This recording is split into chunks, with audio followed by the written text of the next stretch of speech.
Welcome back to Anxiety Slayer. I'm Shan Vanderleek, here with my wonderful friend and co-host, Ananga Sivir. Before we begin this week, we'd like to thank all of our patrons who support our show, with a quick shout out to Tasha, Allison, Brent, and Adam. Your donations help keep Anxiety Slayer clicking along as we journey into our 15th year. Hey, Ananga, Happy New Year. Hey, Shan, Happy New Year to you as well, and to everyone listening. Today on the podcast, we're discussing how Ayurveda can help lift your spirits and improve your energy. And if you want to learn more about Ayurveda, you're welcome to explore our new course, 7 Keys to Calming Anxiety, at anxietyslayeracademy.com. We're going to start our conversation today by digging into how Ayurveda can lighten up your energy, mind, body, and soul. And that really starts with daily routine, doesn't it? Yeah, I think it's a nice thing to turn our attention back towards at this time of year. We can get a bit thrown off with the dark evenings, certainly in the Northern Hemisphere. The holiday season, we get out of our schedule, out of our routine. So it can be very helpful for anxiety support as we go into the new year to look at our routine and the things we do every day that can help support us and help us feel some lightness at what's often a challenging time for many.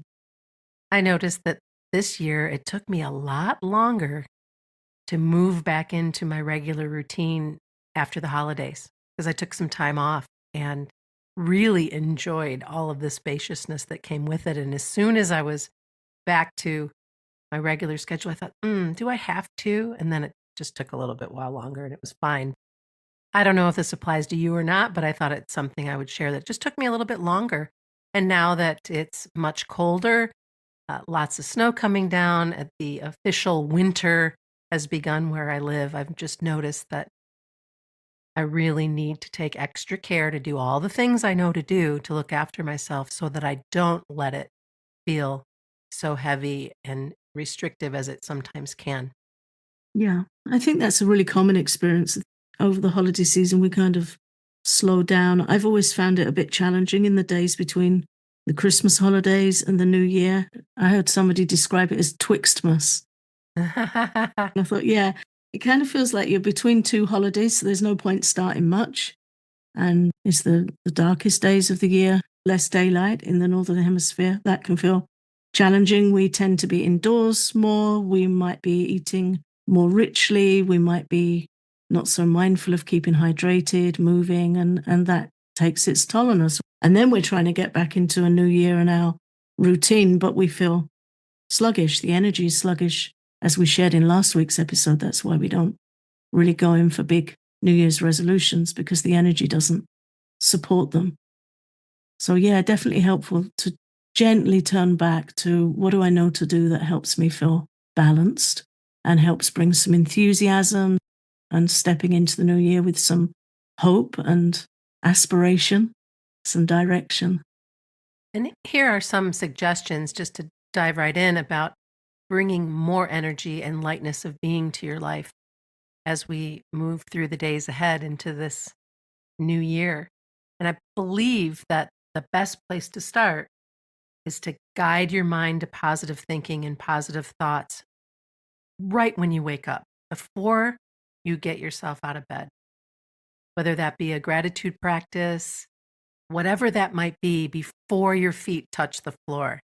Because then you're really starting out in that sweet space of gratitude, being grateful for another day. Even if you say, I'm so grateful for the gift of another day, and then you get up. Yeah, it doesn't have to be a long thing, does it? Even a few seconds. When my mind is more anxious or low, it feels like it's waiting for me, kind of sitting on the edge of my bed as soon as I wake up with whatever blanket it wants to throw over me that makes starting the day more challenging. I have a practice of sitting up, and I like to offer some respects to my teacher, my spiritual teacher. And I also have a little MP3 player with some beautiful affirmations, lectures, audiobooks, all kinds of things on there. And I'll have something on there ready to go. So if I'm going through a challenging time with my mind, it's not just me and my mind. So yeah, have something ready, have an idea before you go to bed of what your morning support is going to be. I love waking up before my husband, which doesn't happen often, but when it does, it allows for me to. This time of year, we have like a string of lights across the mantle, and we just leave them up because it's so dark. So it's nice to have on in the morning without any real bright lights. And then get the coffee made, just get some things going so that when he wakes up, all he has to do is pour himself a cup instead of making it every day like he normally does. And that happened today, and it's just like this sweet way of giving back in our friendship and relationship. And then also then lighting a candle and putting on some of my favorite morning music or reading. I've started a new book to kick off the new year called The Covenant of Water, which I've heard a lot about. But that's just this sweet, sweet way. So just another example. Yeah, the nice things to share. I also have my routines in the morning. I find it steadying when we have the same things we do every morning. They can bring some real peace. And routine sounds like a not very enticing word, but in Ayurveda, routine is medicine. This teaching, Dinacharya, this daily ritual, daily routine, is one of the key pillars of support for anxiety and for our nervous system. Things that feel nourishing for us and good for us, steady things that we know we're going to go to every morning. Hmm.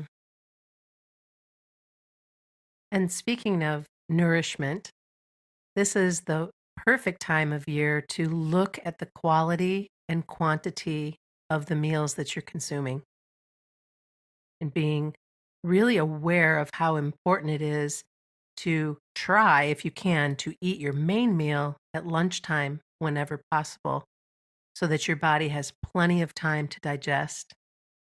And we also recommend food that's full of vital energy, food that's really nutrient dense, lots of vegetables, lots of whole grains. Whole foods is really what you want to go for.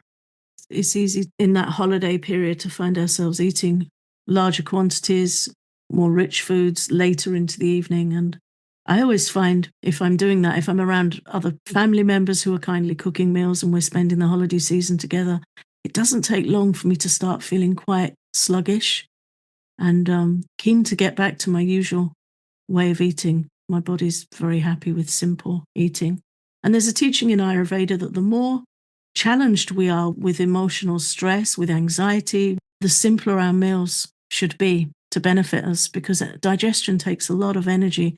So it's a good time to look at lightening up. We often talk about eating soups, stews, steamed vegetables, rice, really simple, as you said, nutrient dense, fresh, home prepared meals.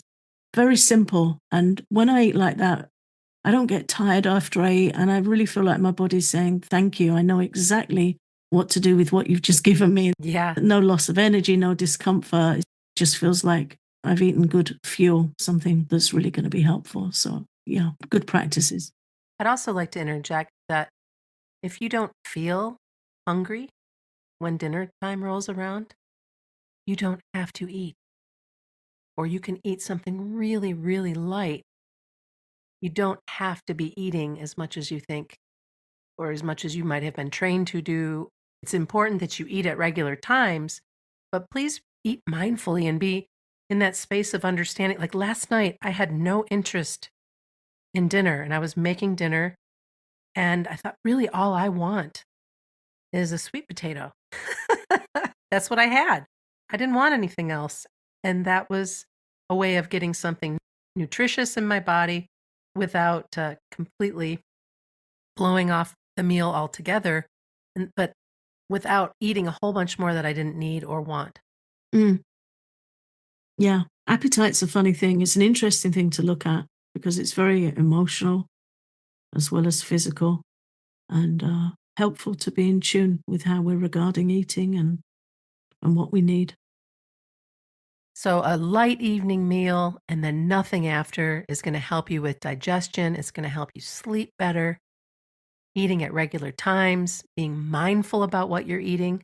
Try not to just stand at the counter and eat a handful of this or that. Try to sit down and be mindful about what it is that you're eating. And then if you can, take a short walk, move your body, do something after you eat that is going to help make digestion even easier than if you didn't move. Yeah. And all of this is relevant to feeling lighter and brighter as we go into the new year. Just being mindful of good quality nutrition, not overeating, and definitely moving after eating is helpful. Sometimes I'll just pace around my living room after a meal. I'll just take 100 steps is the recommended minimal quantity for walking after your evening meal or after any meal. It just helps get digestion going, nice and relaxing. So sometimes I'll just pace around, take 100 steps, take some deep breaths, be grateful for the nourishment I've received, and it can be a helpful practice. Again, it's a lightning practice. Yeah, and important to note that a lot of people after they eat will just plunk themselves down on the couch Yeah, and watch a program or whatever, and give yourself that gift of those 100 steps, even if it's just something funny that you and your family do, marching in place or whatever you do. yeah. Anyone who lives with me is quite used to me doing those kinds of things. But I find it helpful. And yeah, definitely we don't want to just be plonking down. And then we certainly don't want to be engaging in stressful so called entertainment because that takes the energy away from our stomach, away from digestion. And we're not going to digest that meal well if we're stressed or if we're taking in, stimulating information through our eyes and ears.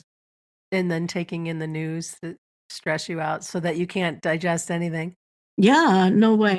And then, of course, improving your sleep habit is also key in lightening up your energy.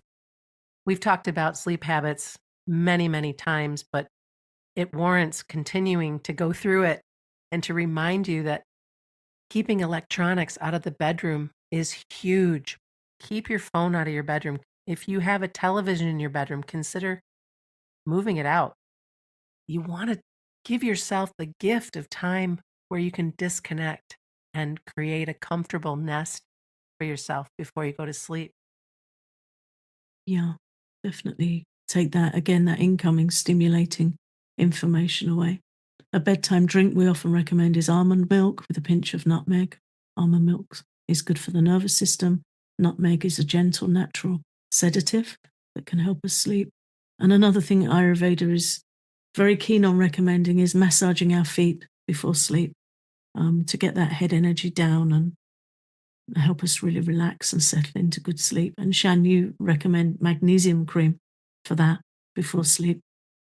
Oh my goodness, it's so nice. And if you have any kind of issues with restless legs or your feet are just a little bit sore, and it's a great way to deliver magnesium to your system for calming and relaxing, but also your feet will absolutely love it. I get my magnesium cream from Dr. Dean, and we always have a link to RNA Reset that we can share if you want to take a look at that cream. Nice ritual. Then also evening meditation, a guided meditation, or some breathing, really helpful. And trying to get to bed and get to sleep as soon before 10 p.m. as possible. We've talked about this before, that energy's changing in the evening, and there's this good opportunity to catch better sleep when we can be in bed by 10 p.m. And that just leads us back around to the importance of our routine for all of the above, everything that we've talked about today. You want to create this good foundation for physical health and mental peace, knowing that these are the choices that you make to support yourself. Yeah. When you think of how much change and chaos can affect our anxiety and our nervous system, then you begin to see that these simple pillars of support are so important and so helpful. So it's just a few suggestions and ideas for you to consider bringing into your day. But Ayurveda again recommends no big changes, not trying to take on too many changes because then we won't be able to hold on to them and we can get frustrated with ourselves. So it can be helpful just to pick out a couple and think, okay, this is something I'd like to add in. and let them settle in and become part of your natural day. And then you can add a couple more later once they've become the regular part of your day, once you've absorbed those into your daily routine. And it's really surprising how much difference you can make over time by making small, gentle changes. In the course of the last year, I've been really careful to take extra care of my mind and body. And when I look through my journal, I can see I've made some improvements that I'm very happy with. And now they're just second nature to me. They're running like clockwork. I don't have to remember them or think about them. They're just happening. Mm. That's been a good experience. And that's really what we want, is to just be able to integrate things naturally. Drinking water is one of those that, I don't know, years ago, that was one of the choices that I wanted to make, is just bringing more spring water into my day. And now if I don't have multiple glasses of water, if I don't have a big glass of water around me, it's so foreign.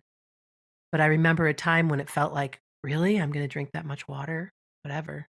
Like you said, once you have it as a part of your routine, you don't even really think of it. It just becomes a part of who you are and a part of that good foundation for self-care. Mm. We do have a book recommendation that you might want to look into. It's called The Ayurvedic Self-Care Handbook: Holistic Healing Rituals for Every Day and Season by Sarah Kuchera. I think that's how you say her last name. It's either Kucera or Kuchera, Kucera. Might want to check that out. And as we wrap today, we're going to be talking about mind care and your environment, and how taking care of your mind and being mindful of your environment will help you bring more lightness of being into your new year. Yeah, I think making mind care an active choice, where we're really looking at the quality of our thoughts, looking at how we're taking care of our mind, is so important. It's important anyway, but especially if we're living with anxiety, it's especially important to be aware of taking some breathing, stretching breaks throughout the day, and to practice redirecting negative thoughts. The mind can be so relentless in bringing us unwelcome and disturbing thoughts, and there are practices we can use to train the mind and redirect those thoughts. This is something we go into in some detail in our Ayurveda course, which is available at anxietyslayeracademy.com. Our most recent course has this beautiful teaching about being able to catch unwelcome thoughts and redirect them to a better place. And it's all outlined how to do that practice. It's a teaching from the Yoga Sutras. And it's got a very nice translation, which means moving to the other side of the mansion. Hmm. I see that quite visually, like we might have a room that's a bit dark and, unwelcoming. And then we say, I'm not going to spend time in this place. I'm going over there where it's bright and inspiring and more comforting and uplifting. So, yeah, this beautiful practice of swapping out our thoughts and training ourselves to do that, to notice, to catch them, and to switch them out. And we also have some affirmations for peace and well-being on our Patreon, as well as a guided tapping session around what if it's all going to be okay. You can find both of those at patreon.com/anxiety slayer. Let's move into the environmental conversation. We all take subconscious cues from our environment, which drive our choices, our habits, and our behaviors. What does your environment look like? What are you surrounded by? And how much of your time is being influenced from the cues around you? It's so helpful for our well-being and calming anxiety to review the areas where we spend most of our time. That might be reducing clutter, moving things out of sight that distract us, bringing in scents, colors, and images that support our good intentions. I'm reading a really well-known book at the moment, Atomic Habits by James Clear, and I'm finding it really supportive reading. I highly recommend it. And he talks about cues that affect our habits and behaviors, and how important our environment is in supporting how we want to live, how we want to be thinking and feeling, and what we want to be doing. And of course, the book's about habits. So he's talking about establishing habits and how essential our environment is for that, how we're picking up on cues around us all the time. So weeding out negative cues and distractions and setting up cues that are helpful, uplifting, supportive. It's a really good book. And that leads me to thinking about how much time we spend online and that our environment and the cues that come from our screens need to be regulated.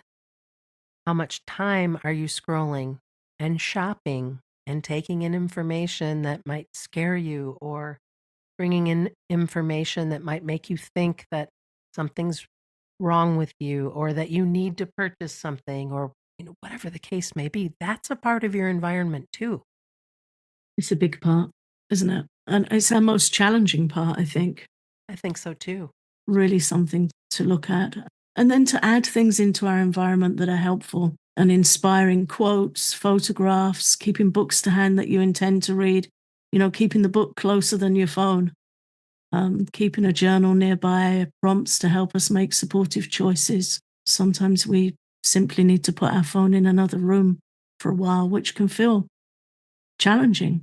I've lost a limb. Where's my phone?